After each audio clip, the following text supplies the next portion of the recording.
Just make sure. Yep, there it goes. Well, hello everybody. My name is Sarah Schmitz. I am so happy that you guys are all here.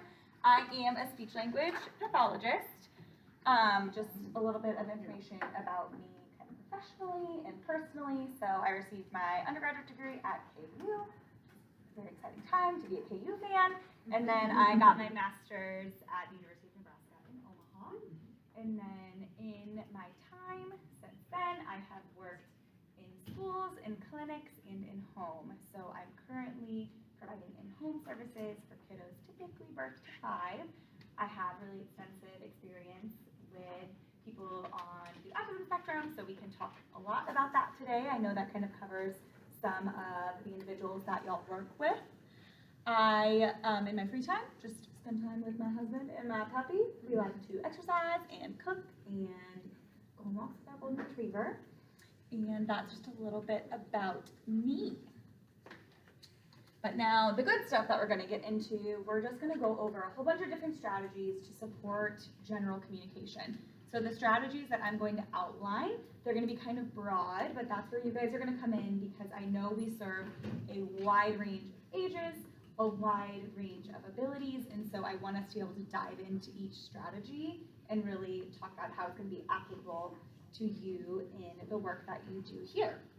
So please ask questions, please interrupt me, and that way we can have conversations and this can really benefit you the most. So we're going to talk about expressive and receptive language, AAC, which I know you guys have a handful of people who use communication devices, tablets, iPads, things of that nature. We'll talk more about that. Social and emotional communication, I know that's a big one. Adverse behaviors and how to support individuals in communicating when they're having those, and a little bit of sensory regulation. Just going to touch on that a little bit. I'm not an occupational therapist, but I have experience in working with helping people communicate, and sensory regulation is a piece of that. Anything I'm missing that you guys want to make sure I cover that wasn't on that list? I think we don't know what we don't know. Perfect. Okay. Well, if anything comes up, please let me know. I'm just going to break down super quickly and simply the difference between expressive and receptive language. Expressive is the output of communication. It's how we're going to express our wants, our needs, our desires, what we need. Receptive communication is that input, so how we are understanding what others are saying to us. I want you guys to just keep in mind there's often a discrepancy in the individuals that we're going to work with. So maybe they can communicate pretty well with you, but what they're understanding is a little bit more challenging for them. Or vice versa, communication and expressing their wants and needs is really challenging, but they can actually understand a lot of what you're saying.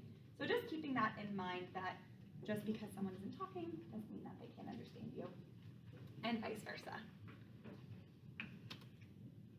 Okay, so in terms of expressive language, we're just going to dive right in with the biggest one, how individuals are communicating what they want and what they need, and how we can support them through that. Your biggest friend is just to provide choices. And every opportunity that you have, you are still in charge here. So you are the one that's making the 2 options. You're picking what those are, but you're giving that person the choice still. So always providing options, either, okay, we're going to color right now, maybe they don't want to color right now, they want to do something else, but you can say, all right, do you want to use white paper or blue paper? Would you like to use markers or crayons? We can sit or stand. There are so many choices you can give someone to really empower them to follow through, especially if they're not someone that's a verbal communicator. So giving them that option to express what they want to do and what they need to do, just by simply giving choices in every situation possible. When possible, while we're providing choices, this kind of falls more into the receptive bucket, providing like visuals of those options. So instead of just standing there and saying, hey, do you want to use markers or crayons to color? Could you hold up a marker and a crayon so that they can really make that decision? Focusing on, this is what I want to have on my tombstone. This is the most important sentence that I will say, and I say it every day if I get the chance. We want to focus on connection over compliance. So we want to connect with the individuals that we're working with. We want to focus on following their lead. What do they love? What drives them? And how can we join them in that? Versus compliance. So compliance would just look like, what are you doing right now? What do you want to do? We're going to do this. You're going to come do that with me. It's lots of questions. It's lots of demands. When we're focusing on connection, we're doing lots of observation. Wow, I don't know why my head is stuck in coloring right now, but wow, you have that blue marker and you're coloring. That looks so nice. Ooh, you're drawing a big circle. Very cool. So just narrating and connecting versus placing a lot of demands. That could be really frustrating. So connection over compliance all the time. If you cannot understand what someone is saying or what they are wanting, ask them to show you. This seems so simple, but this works for all ages, all the way from our 4-year-old to our 7-year-old. If someone is trying to communicate with you what they want, you saying, what? What? Can you say it again? I'm sorry, I didn't get that. What? They're just gonna shut down and they're gonna get really frustrated. That's where we might see some behaviors. So I would maybe give them 2, maybe 3 tries. How about you show me? How about you just show me what you need? Can you show me? And a lot of times that can help before those behaviors start to help them express. Yes. So what about when they, and this is something I wear hearing aids, Mhm. and they don't necessarily want anything, they're Mhm. just having a conversation with me. Yep. And sometimes I'm like not getting all that they're saying, That's and a great I want to question. react appropriately, and I'll say, can you say that again? I wear hearing aids. I'll tell them it's like Mhm. but there's sometimes I still can't understand. I don't know if you have a suggestion about that when it's not anything they want, they're just trying to share something. Yeah. with So if they're just trying, I'm just gonna repeat your question because we're recording, so that way. me. Okay. If someone's trying to just share something with you, they're not making a request and you can't understand them. If you ask them to show you and they don't show you anything, that's probably the case. So I would just narrate what they're doing. So use something that's just called parallel talk. So wow, I see what you have. I work with primarily pediatrics, so my brain's gonna go to the little kid things, but I see what you're doing. You're building those blocks. It's a really cool tower. Or, wow, yeah, I see what you're doing. Labeling what they're doing and just having a conversation about what's going on sometimes can be helpful in that situation. Because a lot of times when we're trying to express something but it's not a want or need, we're just commenting on what's happening in our environment. So just comment on what's happening and kind of model that language in that situation.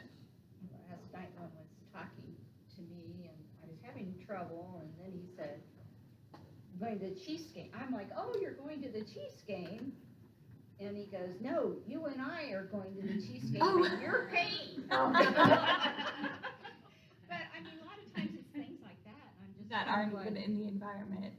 Yeah. And in that situation, you could just, well, that's a really funny story. Like, you can just have that conversation. You know, you think I'm paying for the Chiefs game, you know, I need to get a second job. Just chat. Yeah. Follow, like I said, it's about connection. If someone wants to be really silly and have that conversation, be really silly and have that conversation. Kind of join in and connect in that scenario. So this is actually kind of that strategy, narrating what you're doing, especially if the person you're working with is nonverbal or they're minimally verbal. We don't just want to sit there in silence while we hang out together. So simply just narrate what you're doing, narrate what they're doing, talk, just kind of fill that space. It can feel really uncomfortable, especially I work primarily with like birth to 5, and I have quite a few kiddos that aren't talking yet. And so I sit down with parents and I tell them, just talk about your day while you're opening the cabinet. I'm gonna open it up. Let's see what's inside. Oh, I found the bread. Yum, yum, yum. Here's the bread. We're gonna coach it. So if you're working with an adult, we don't need to talk to them like that. You can just kind of chat with what's going on. Or working with an older kid, but with our younger kiddos, we can just talk. So fill that space, connect, talk about what you're doing, talk about what they're doing, no matter what that individual's level of communication is. Also a great, I'm happy I wrote that note for myself.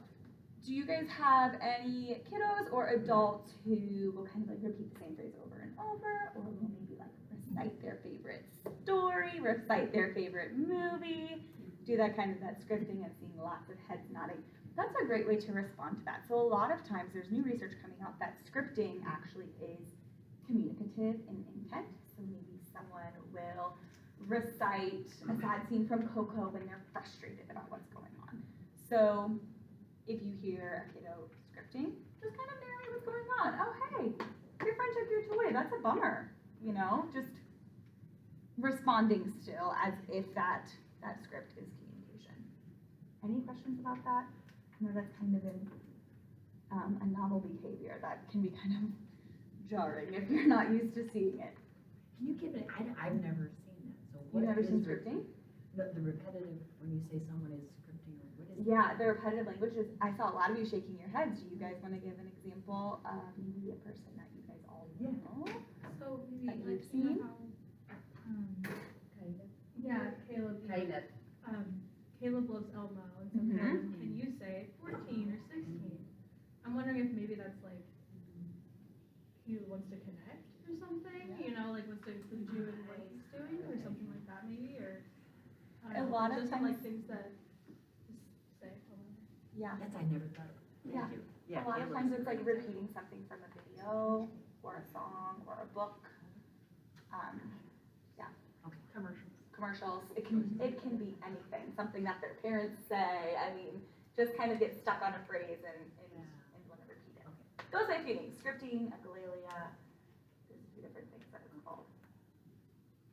Okay.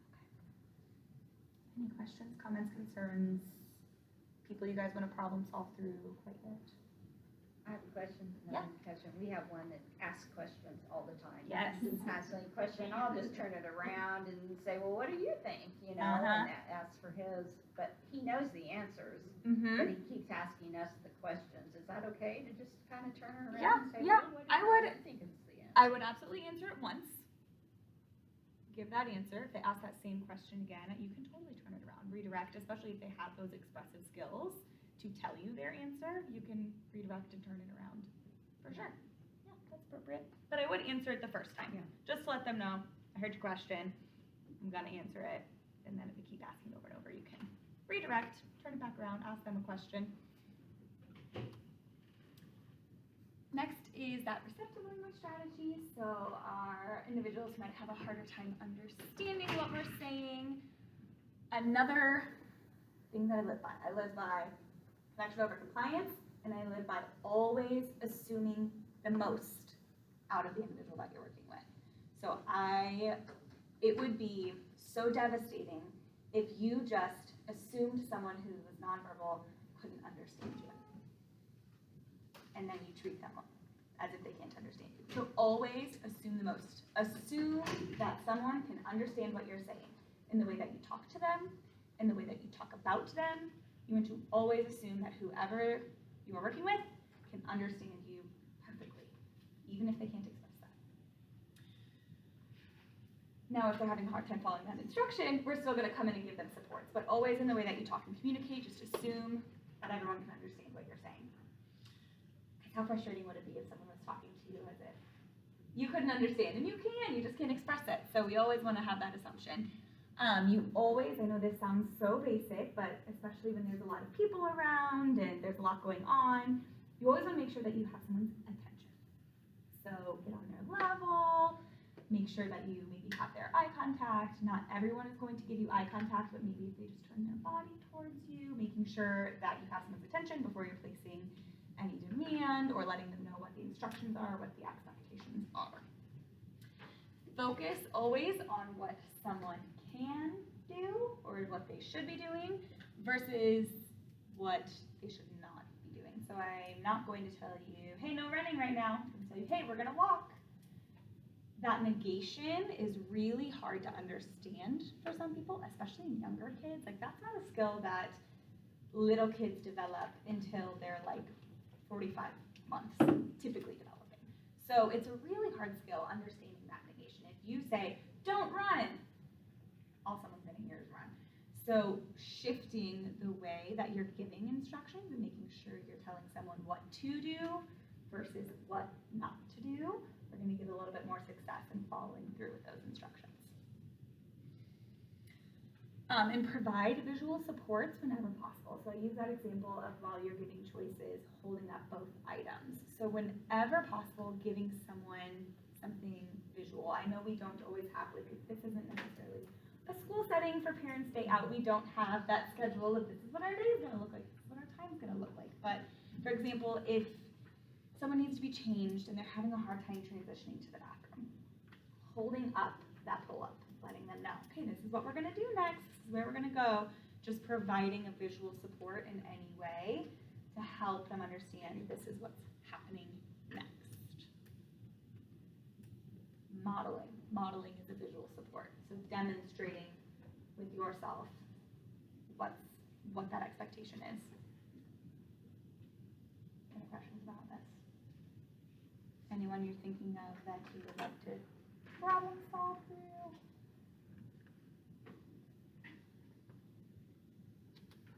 All right, next we're going to talk a little bit about AAC. I know this doesn't impact all of the people we work with, but you guys like nod or shake your head. Do we have individuals here that communicate using devices? Yes. Okay, perfect. So AAC doesn't always mean an iPad or a tablet. It's really just any alternative form of communication. So this can be individuals who use sign language, communication devices, like a picture exchange communication system. Anyone that uses that with you guys currently? Okay. But the biggest aspect here, and I know that sometimes families maybe aren't sending the device with the kid because they're like, oh, well, this is playtime, not work time.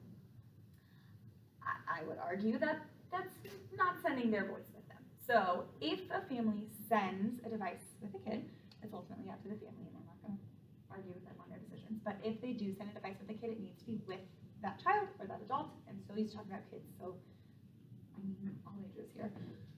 It needs to be with them at all times. So that is their voice. So you need to have it with them at all times, carrying it with them. Maybe encouraging them to carry it so that they can learn that independence, but it's super important that communication system is always accessible, even if they're not using it yet. You can absolutely model communication on that device for them, so long as it's from their perspective. So we are not going to place instructions. You say, it's time to go to the bathroom, and they're like, crying, I don't want to go. You're not going to hit the button for bathroom on their device. That's not what they're communicating in that moment. Their behavior is telling you, no, I don't want to go. So you would select no on their device. So if you're going to model, which you totally can, and I encourage you to, that's a great way to connect by modeling on someone's communication system, but always making sure that you're modeling from their perspective. Any questions about that? That's kind of a lot. So we have one of our individuals in the Sunflower program, in the day program, has a device. But when we go, for example, into the kitchen for bakery, we have to take it off because if then she cannot, ride upright to the table. But we do have a little whiteboard for her because she can write. Perfect. And so, yeah. Yeah, So I think that's totally fine. Just making sure there's still something there. I wonder if it would be possible, because is she here every day? Pretty much. Quite a bit. 4 She days spends out of quite a the bit of time week, here. yeah. Okay, and I know you guys spend quite a bit of time in the kitchen. I wonder if there could be, how does she access it? Does she use her hands? Yeah, Okay. she's in a wheelchair and it is on a like a bar, connected to the bar, and then she can, tap on it, in front of her. I wonder if it would be possible to somehow print out that home screen, at least just that home screen, because that home screen is going to have what we call a core language. So those words that are going to help her get home to needs that very generally. If you could just print out and laminate that home screen somehow, and then bring that with her, because she already knows that motor plan. It's like us typing on a keyboard. She can communicate super effectively, so that way she could communicate a little bit quicker. Yeah. Most of the time, she starts writing and you know what she wants before she That's finishes. true. Yeah. Because we pretty much know her. Yeah. And so she starts writing and pretty soon you say, oh, And you know exactly what she and needs. then you communicate with her and she'll, Yeah. So how about finishing her words or her sentences on her behalf, though? Because if she starts writing and this happens, what Mary is describing, I feel like should we finish it on her behalf because she's trying to tell us something, or, and Mary is right, we've known her for many, Yeah. many years. If so. you are wrong, like if you finish the sentence, it's not what she wants, is she able to tell you that? Yeah. Okay, Yeah. then I Tells think me I'm that's wrong. fine. Fantastic. Her mind is totally perfect. Oh, perfect. She's an intelligent person. Okay, so then, Very intelligent, and her communication skills.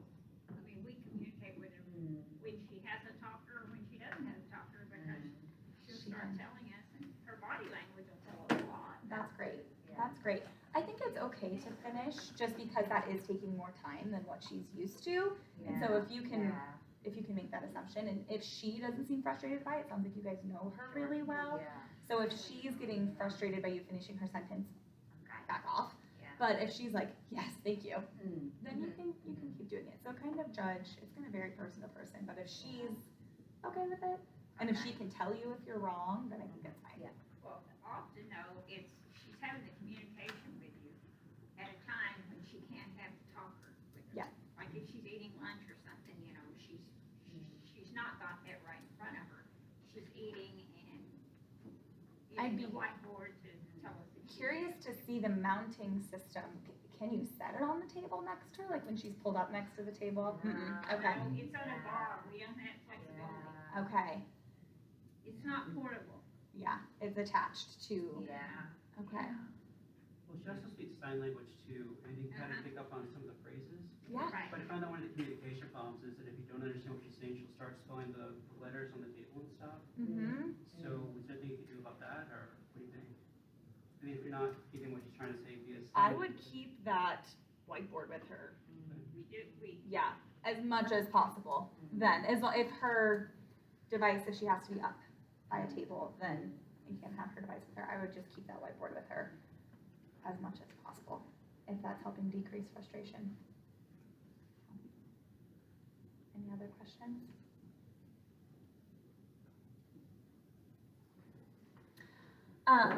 So, like we already talked about, modeling from their perspective, and especially for individuals who are maybe new to their communication device, there's no mistake. So they're gonna make mishits, meaning like they'll need to say hi and they'll say, goodbye. They'll say the wrong word. And so still responding, being like, oh, goodbye, I thought I just got here. And then you can model hi on there. So respond to any attempt at communication. The biggest thing we want to do is just always respond at any communication attempt. Any other questions for AAC? Do you guys have quite a few people that are using signs to communicate? Or just that one girl?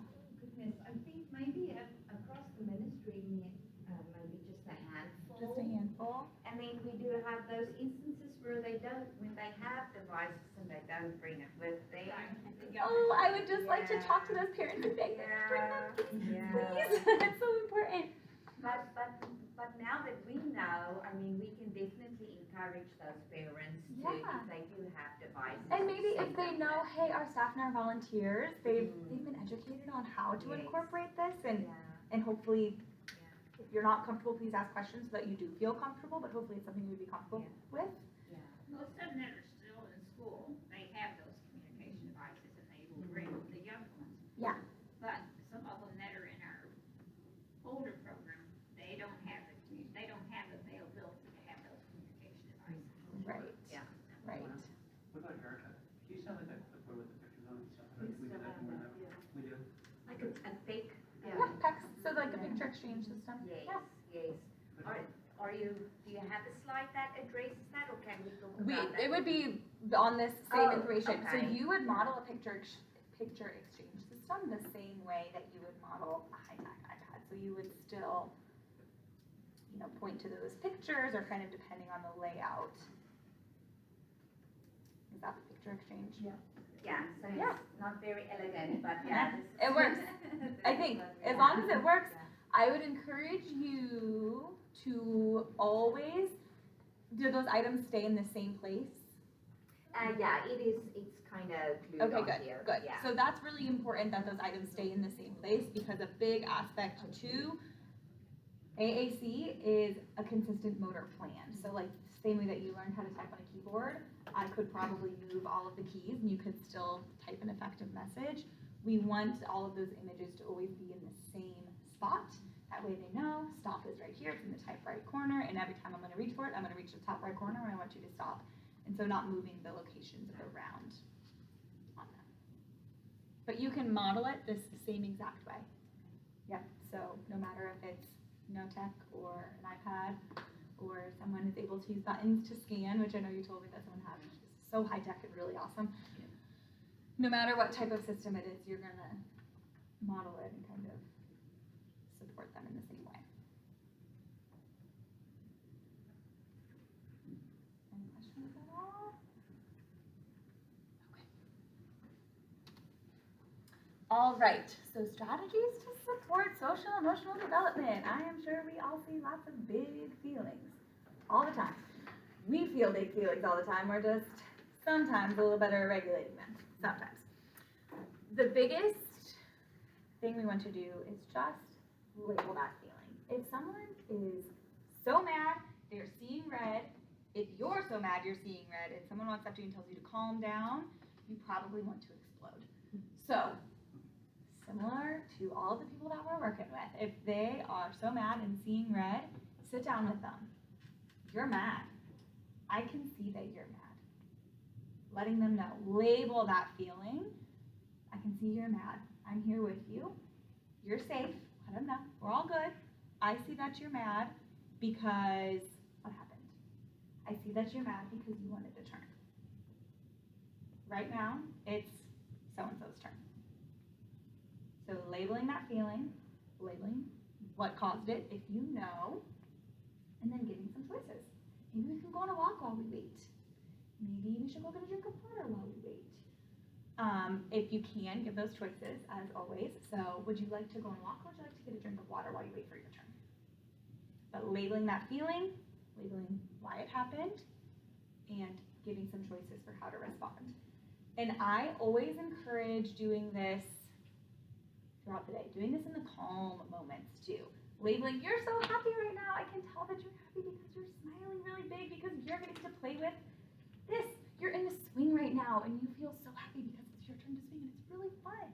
Labeling your feelings. I feel so happy right now because I love spending time with you. So labeling your feelings, labeling their feelings in those calm moments is going to make it more comfortable for you to label feelings in the not calm moments, and also make it kind of less weird for them if you're like, you're sad, but you've never said you're happy, or you're calm, or you're tired. So labeling their feelings, labeling your feelings. It's okay to feel frustrated. So if you're feeling frustrated, you can let the person that you're working with know, man, I'm feeling kind of frustrated, and this is why. And this is how I'm going to deal with it. I'm going to take some deep breaths and model that. So showing that you can feel these emotions, they can feel these emotions. If we're watching a video, let's talk about the feelings that we see. If we're reading a book, let's talk about the feelings that we see. So really just narrating and labeling as we go and modeling that response. Any questions? I know we see lots of big feelings. So do you guys want to problem solve through maybe a hard situation that you didn't know how to respond to? Maybe talk about something that's a cause of big feelings?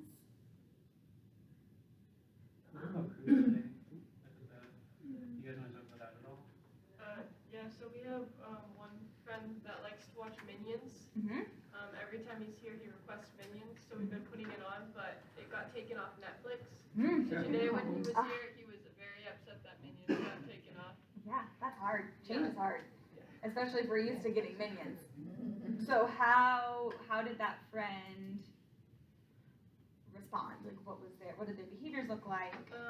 He was like yelling a lot and jumping up and down and hitting and Okay. yeah. Okay. How did you guys respond?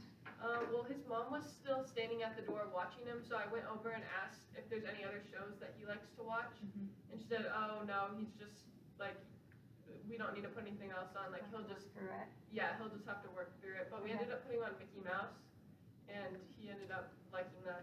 Okay. So, yeah. Okay. Is this friend speaking? Not really. No. Not really. Not much. Okay.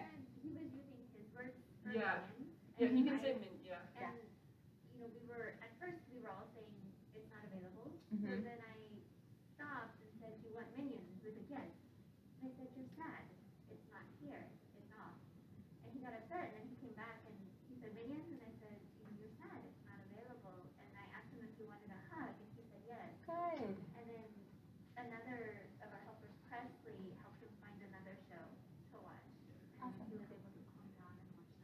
sounds like you guys worked through that really well. You labeled his feeling. You're sad, and this is why. There's no minions available. That's really hard, and you feel sad about that.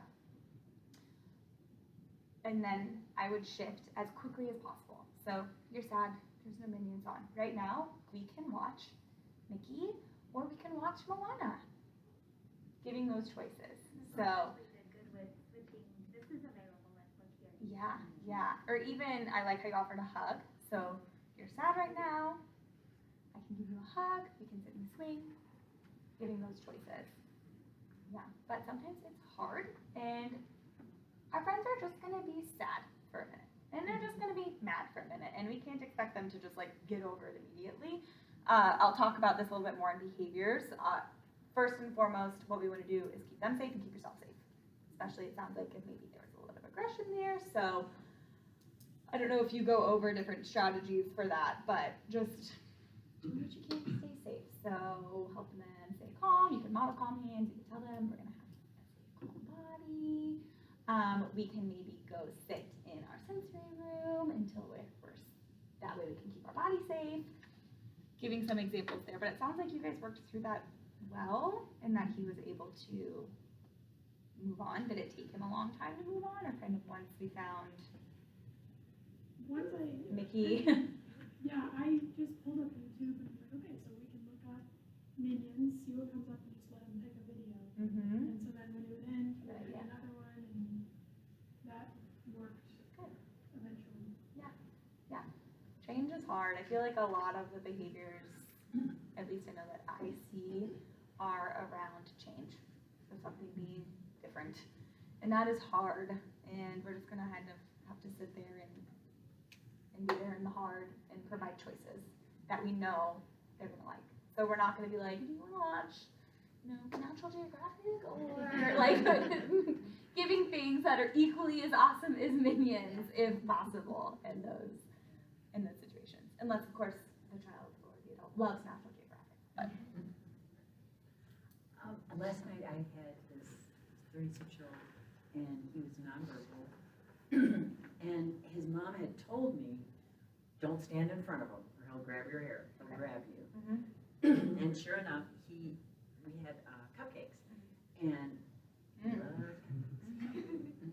So he kept smashing the cupcakes, and he was taking them from people and eating them and smashing them, and then he was really enjoying the frosting on his hands and his face, and it was all over me and everything. So I took him in to wash his hands, and when I did that, luckily Mary came in during this. He grabbed my hair hard, and I couldn't, it's like, I mean, he wasn't hurting me like, this is dreadful, but I couldn't move. Yeah. So I didn't know, and I tried to, but he's a 36-year-old guy, he was pretty strong. I didn't know how to respond. and I didn't know if there were words I should be using. I'm sorry, that's hard. I've been there. I've been stuck with, Yeah. and you're quite literally stuck. Stuck. Yeah. I was totally stuck at Mary Totally and stuck.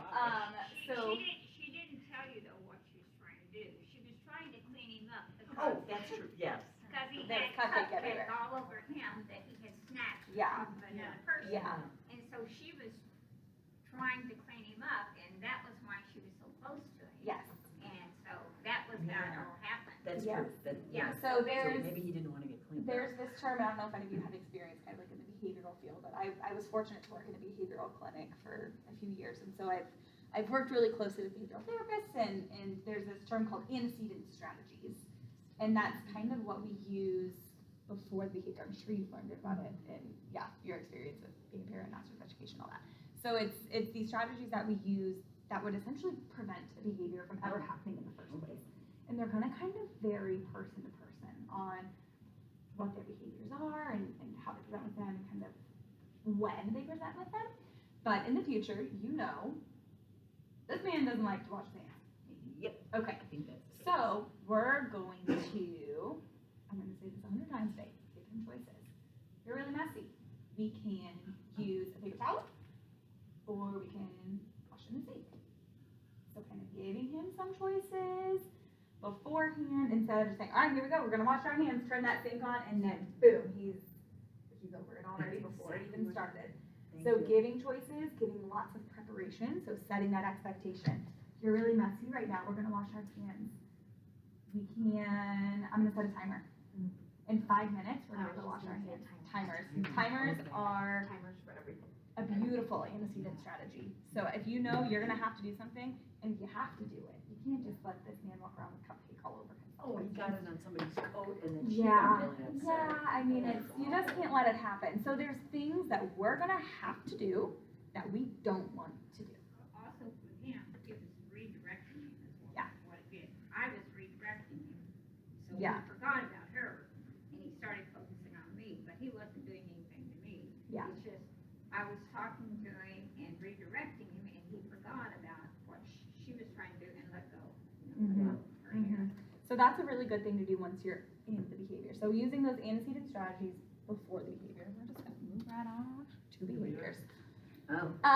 So this is a perfect segue. What about Eric and me, that grabbed on my shirt? Oh, last it's the night, same my thing. badge. Okay. Like, there's really nothing that prompted, he just, pretty much I think always wants to say hello to me for some reason, Mhm. and he just went up and he grabbed my shirt, he grabbed my name, my badge, and we just trying to figure out what to do, and Yeah. eventually, So it sounds like all behavior is communication.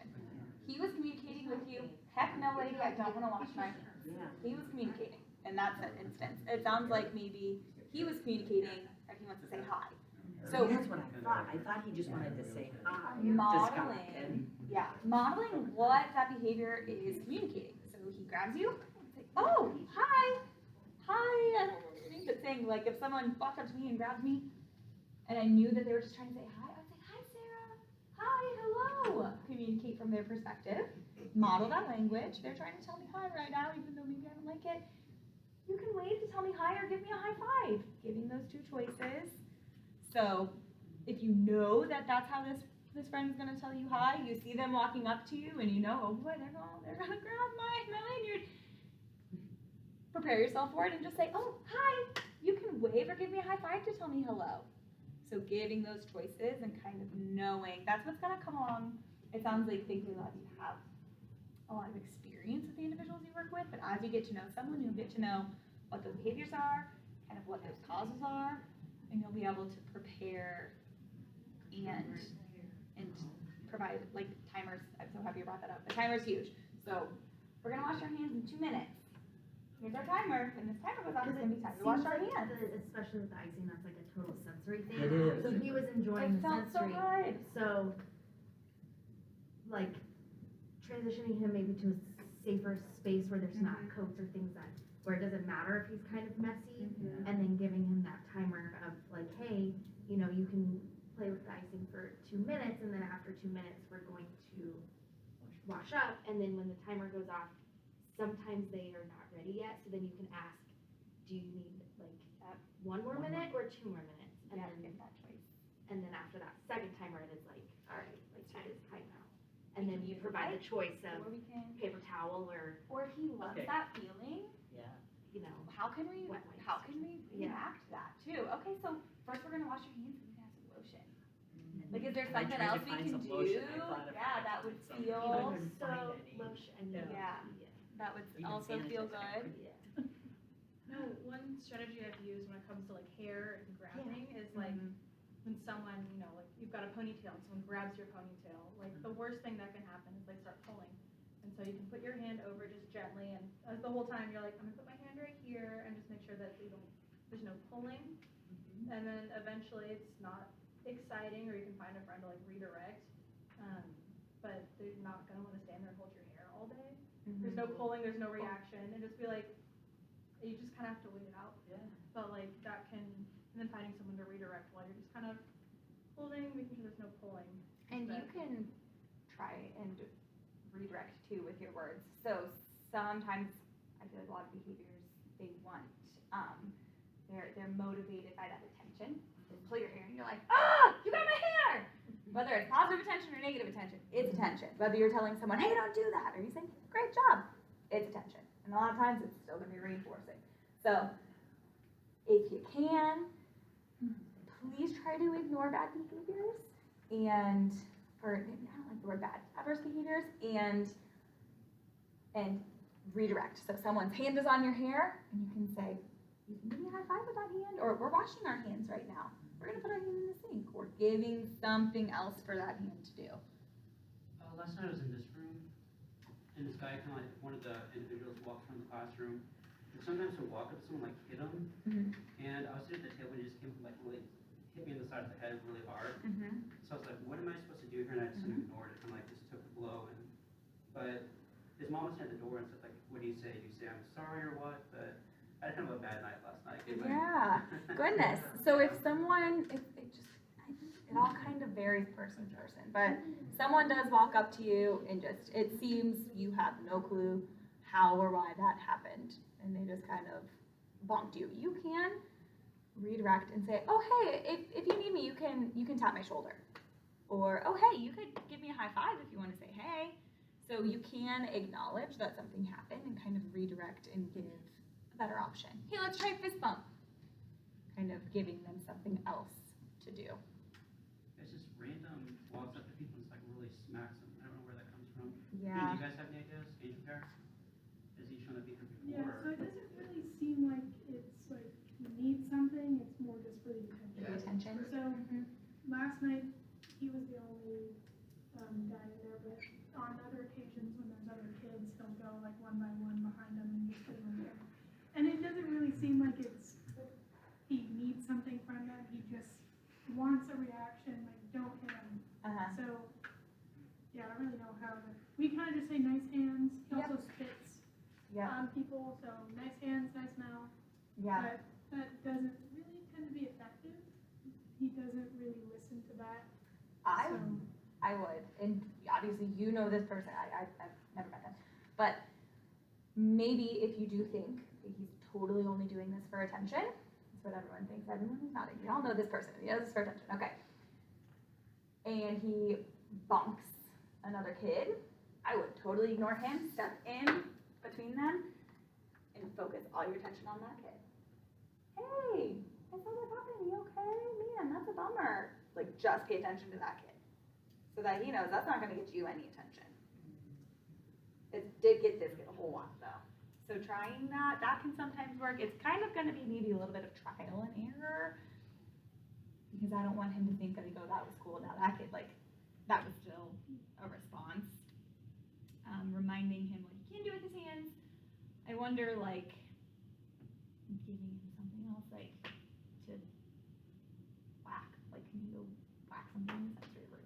A lot of times we can see it coming, like they'll start like kind of lurking behind. And so a lot of times we're just like, Jackson, nice hands as you pass him, or like we'll immediately get in between them just so he can't. But there are some times where you just can't stop it. Yeah, I would. So, I'm wondering if we do give him something to hit, will that encourage hitting, and then, and then he will hit first people instead Maybe of not the giving him something to hit, but giving him something to do with his hands. Like, hey, you can put your hands in your pocket, or like something he can kind of walk around and hold, like some sort of like fidget, like something to keep those hands Stressful. busy. Does he not have his favorite toys anymore? I mean, I've known him for like 12 years, It's like that piano thing that he holds. and we always used to give him the same toy every time. Yeah. And we always had one person on him all the time, because Sounds like a good he loves idea. attention. Yeah. And if you interact with him the whole time, maybe less people get hit. Yeah, that's an antecedent strategy. So if he is seeking out attention, just give him high quality attention all the time. And anytime there's a positive interaction, so anytime he walks by someone and does not hit them, Yeah. wow, you did so great. Yeah, Yeah. like every single time. Yeah. Like a textbook. Every time. Yeah. So he still has his favorite toys. Yeah. The big guy inside. And he holds like a Sweet. piano up to his ear the Yeah. whole night. Somebody just dance with him. He always just likes dancing. Yeah, he still Yeah. likes dancing. He loves dancing. Yeah, that's a great idea. So as long as, if he's doing this for attention, give him lots of attention. All the time. Lots of attention. I was wondering, we've got a little guy in here this morning, I think it was not Cruz, but Chase. I don't know, and he was just an explosion of big emotions, an explosion of what is this, I want this, I want this. And so I feel like me naturally, I'm better at just slowing down. Like, you want this, but he's just moving and moving and going and going. And so it's hard to redirect when he's doing this for a half second, and then he's doing this for a half second, and like figuring out, I don't know, like do you have any strategies for? Yeah, so it sounds like, I'm just gonna kind of click through these, we're talking about it all anyways. You're already doing the first strategy I gave, which is you just model being super calm. So if his energy's up here and you want him to be down here with you, you're talking to him like this. You're on his level. He's a little guy. I don't know why I'm picturing him as a little guy. Okay, you're down here. I'm not sure. He's tiny. Okay. 14 though. Oh, you're that older guy. Okay. I was It's my picturing. first day meeting him. Okay. He is small. Okay. So modeling that really calm energy during your time together, it sounds like he might be a little dysregulated, meaning like he has a whole lot of energy. So something that can be calming can be like playing some favorite music. Doing what we would call like heavy work. So like, can he be a really big helper and like help reorganize the chairs or help us pack up the table? So something that's gonna be kind of like heavy and hard could help maybe, yeah, regulate a little bit. Some kids like linear swinging, so like back and forth swinging, can help bring us down a little bit and kind of calm us on the sensory regulation side of things. But modeling that level you want to see and just trying to figure out some ways to help kind of calm us. He's very seeking, and I'm not sure if it's totally sensory or what, but he is just like going, grabbing, running, jumping, here. And Yeah. so it's kind of hard to catch up sometimes. Yeah, I would try some Chairs of and that. that kind of thing. Yeah, like If heavy it's- work. If it's Chase, who I know, I mean, he is very capable of like concentrating on something that it shocks you that he can put together. Sounds like Yes. he's good for a big job and a big, like, Yeah, and he really can concentrate on stuff, but when there's a lot of, that's just his genetic makeup is that he is Go, go, go. always up here and Yeah. always will, but there is capabilities of him concentrating on something he likes to do. I've So it's seen him probably do it. just finding catch him and get him into a. and finding out what he Finally likes. catches his attention. Yeah. It's gonna hold his So attention. we do know that he loves his Legos. Yes. It Legos. was That would have been just, fun today. he was different today though, so today was just not his day, and that added to the running around, so I'm sure he has those days, and then, in that case, I would just think that we would try and engage him in something different then, if the Legos is not his thing today.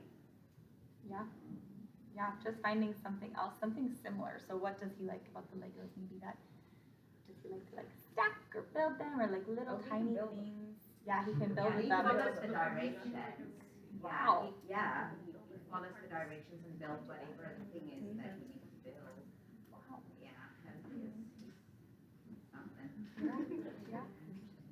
Sounds like if he likes following like little directions, he sounds like he'd be a great helper. Yeah. Like enlisting him to help out with things that we need help with. So moving the chair, setting things up, I don't know, whatever the activity is that day, seeing if he could be a helper in that way.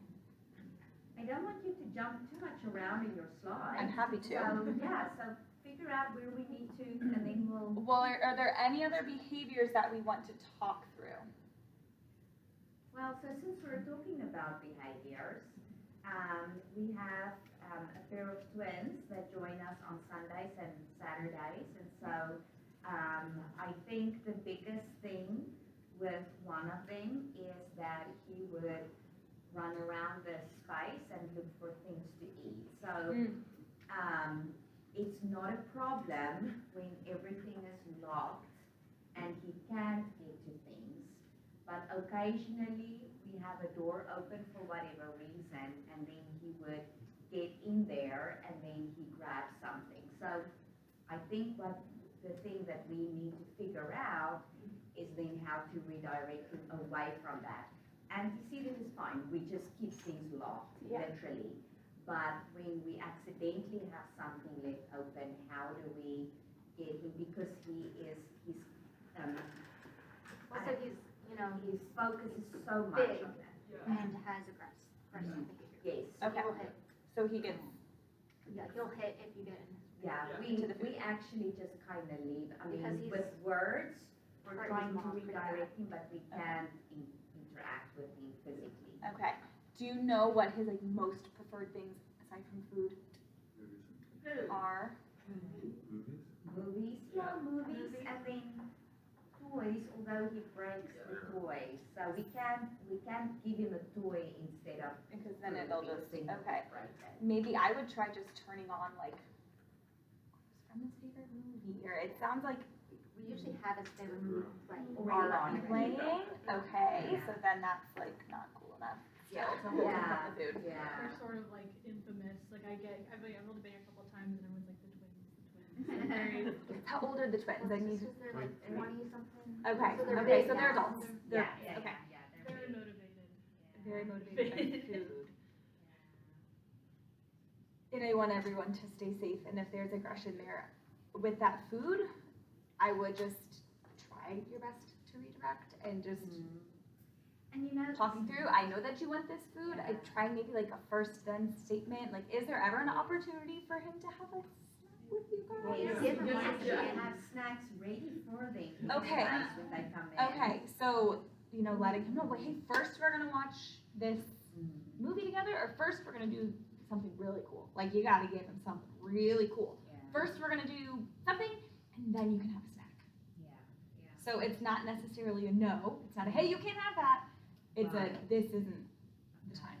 Oh, looks like you want a snack, here, you can have one of these, the snacks that you already have Yeah. ready. And I think that is maybe one of the biggest things is we keep on telling him no, which, it's almost just a reaction, It is. right? It's like. I because- stand up here and tell you guys, don't say no, tell them what to do instead, guess what I'm gonna do tomorrow when I work with someone, tell them that. Like, it's so hard. Yeah. In the moment. It's Yeah. really hard in the moment. Yeah. And I mean, we're trying to give him, other options. I mean, the movie last night was the biggest thing that we could offer him, instead of having him, rampage everything. But, yeah, it's just that he's one of our, I think, more difficult And it, individuals. Is there a food that he absolutely loves more than another? Cupcakes. Cupcakes. Cupcakes. That is a different Oh. Well, I mean, just because we have cupcakes, and he had his cupcakes. The fridge to help the Yeah. cupcakes, and now every time he's here, he tries to go to the fridge to get the cupcakes out. Yeah, yeah. So, and that's not the answer either, right? I mean, we are really, when we offer snacks here, we try and have it be like a granola bar or, a Rice Krispie treat or something like that. So we're not gonna just go haywire on our snacks here. Yeah. Well, he doesn't want just one cupcake. He Right, oh, Yeah. either Well, way. I think we asked for a cupcake and I gave one to him last time. specific diagnosis. That's what I was thinking. Really, are you familiar with that at all? Yeah. I've never met someone with Yeah. that, but I know. Yeah, yeah. First, the number And one strategy. do you know if he has any, like, I don't know if he has Trader Willie. He doesn't have problems. okay, He has that's where my mind was going. It's just food, and like he'll say no to something, like at Okay. Columbia, we said we want popcorn, no, because he You know, knows just what's take something, on yeah. stuff and then give like half to his brother. It's not that he always wants it all, he Right, just wants to be in shares control of with the his brother. situation. Yeah. He's Got gonna it. take a bunch and he would just throw it to his, like his brother would eat. Yeah. And we used to have high schoolers that cared for him in their home.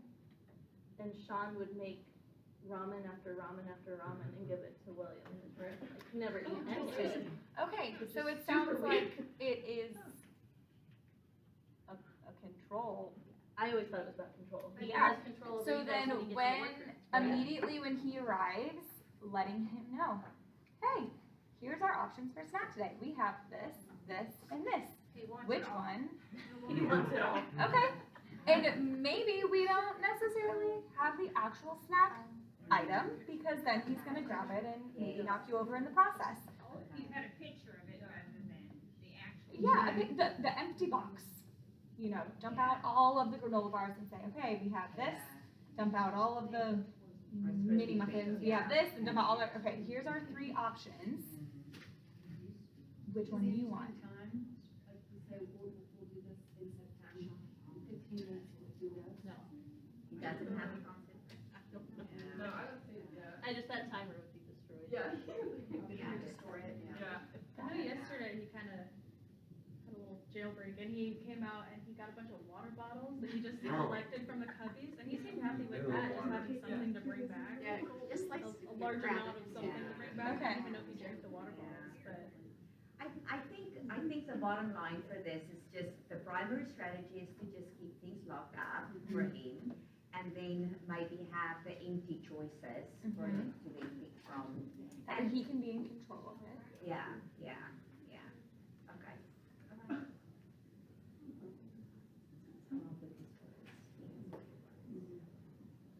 Any other specific behaviors you guys want to talk through? Even just talking through with each other, like you guys are coming up with amazing ideas, just having the space to problem solve.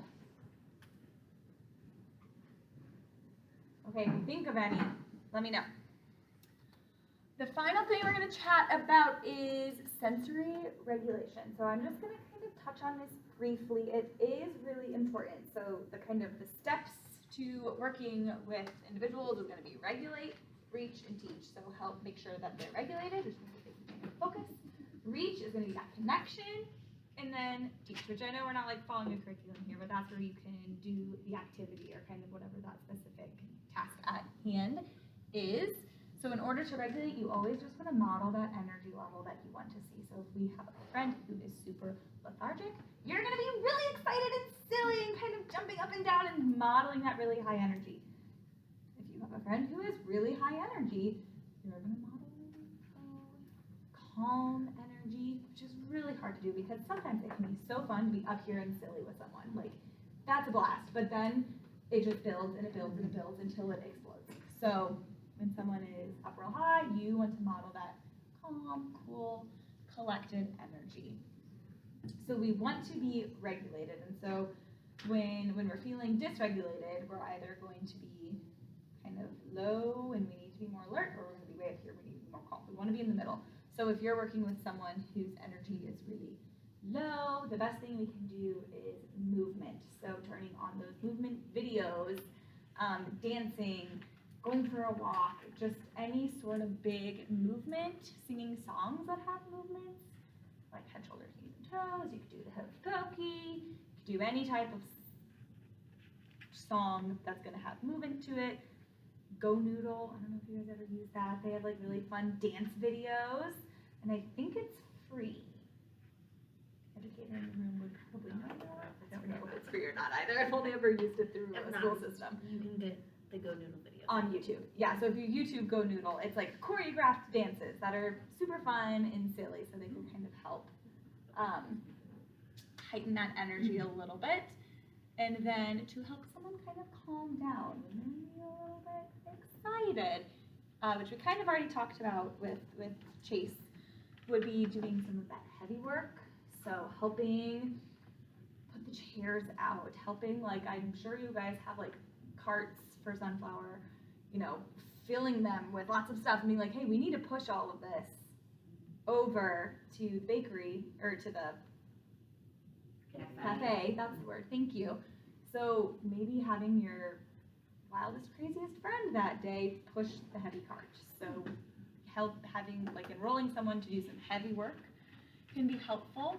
Decrease sensory input. So if there is music playing and a video on and all of the lights are on and everyone's going crazy, let's maybe turn off the music and turn off the video. So lots of input is really going to build and build and build, especially if all of our friends are crazy.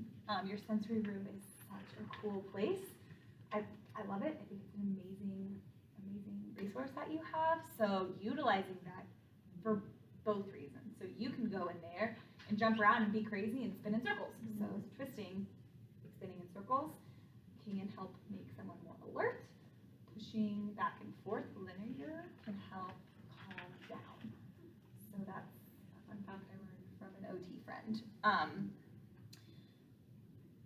so those are kind of my basic strategies. Utilize the resources you guys have here because they're really awesome.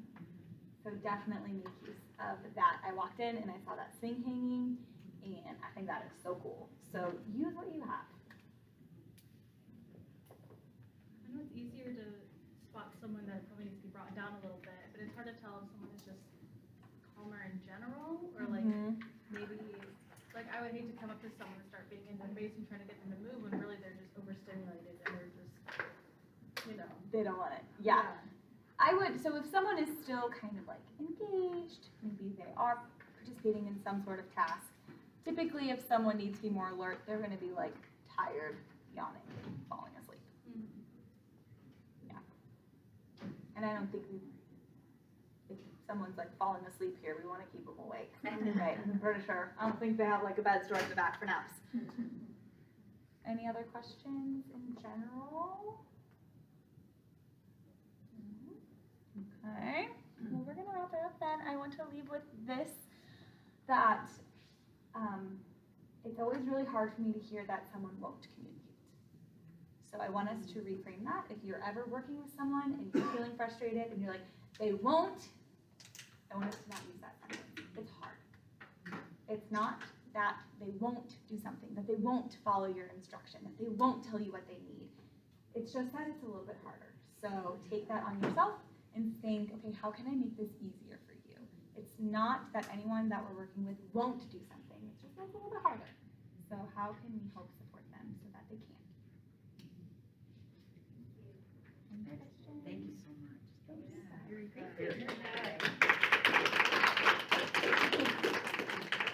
All right, so any other questions before I stop the recording? Because there's going to be a few folks who will be watching this, and I don't want them to miss out on anything.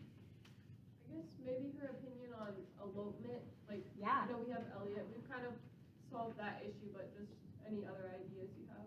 Lock the doors. I would focus on those antecedent strategies. So maybe they're like eloping because they want that attention. Okay, they think it's really fun to be chased after. A lot, that's the case for, I feel like, my experience in most children or adults that are eloping. So providing that high quality attention all the time, as much as possible. It's exhausting, but I don't think any of us signed up for this because we knew it would be a calm, chill gig. So we know it's gonna be tiring, but it's gonna be so fulfilling. But just providing that constant, high quality attention. And so how do you feel about rotating staff with individuals? So, you know, if we do give Elliot, you know, the high attention, and then maybe you need a break, and so rotating the staff, I mean, that doesn't necessarily break the, I don't know, the attention span or the... I think it probably depends on the person, but as long as there's going to be a period of time when the individual first meets the staff member where they're going to have to build up that relationship. It's called pairing in the behavioral world. So where they're going to have to just play together and really get to know each other and just build that relationship. But once that relationship is there, you should be able to kind of cycle out. I would use the antecedent strategy of giving a warning or a timer, so especially if it's like a really preferred person, so say who loves playing with you, I would set that timer, okay, well in 5 minutes, so-and-so's gonna play with you then, so you're gonna play with me for 5 more minutes, and then set that timer just to prepare them for that change, because change can be hard. Yeah, exactly. Thank you for asking about the eloping. That's a big one for us. Yeah. So eloping is escaping. Yeah. Oh, yes, running off. Yeah. Right. Yeah. Yeah. We've had our moments. Yeah. When just figuring out why is that person eloping, looking for some of those tells. So like you're talking about that one friend before, we can kind of tell when he's creeping up behind someone, it's gonna happen. So looking for those signs that it's gonna happen and really amping up your attention to help that. Sometimes I think with Elliot, when he goes running, he wants to get down to the cafe. I think it's a fruit thing again with him. I don't know, he's gone out those. He's been going out that door too, Oh, so 'cause it's, I've yeah, always seen him run yeah. towards the cafe. Does he do it like at the end of the evening? Or Not necessarily. it's No, and pretty he's- random. when I He's done it on Sundays too. does he, cause Yeah. at the end of the evening both times when I was there, on Saturday We night. found it like on the other side of the road. Okay. Okay, anything else? All right, Thank you. good, all right. Honor to be here. Thank you, Sarah. This is great. I think I specifically wanted a training session on communication since, and Sarah actually taught me this, is that is the beginning of behaviors, or that is the actual thing that you can use to prevent behaviors. And so we do have a lot of behaviors, especially in the angel care room. But if we can find the right way to communicate, then hopefully we can prevent all of those. So, yeah. There's still gonna be behaviors. Right. Yeah, not preventing, but decreasing. Thank you. So yeah, in the future, we'll have some more training sessions, so be on the lookout for that. But I guess we can wrap up for today. Thank you. Thank you guys so much for asking so many good questions and being so Yeah, great. Thanks, Sarah. So the volunteers can then leave, but the angel care staff just hang out there for a little bit so that we can cover a few things. All right.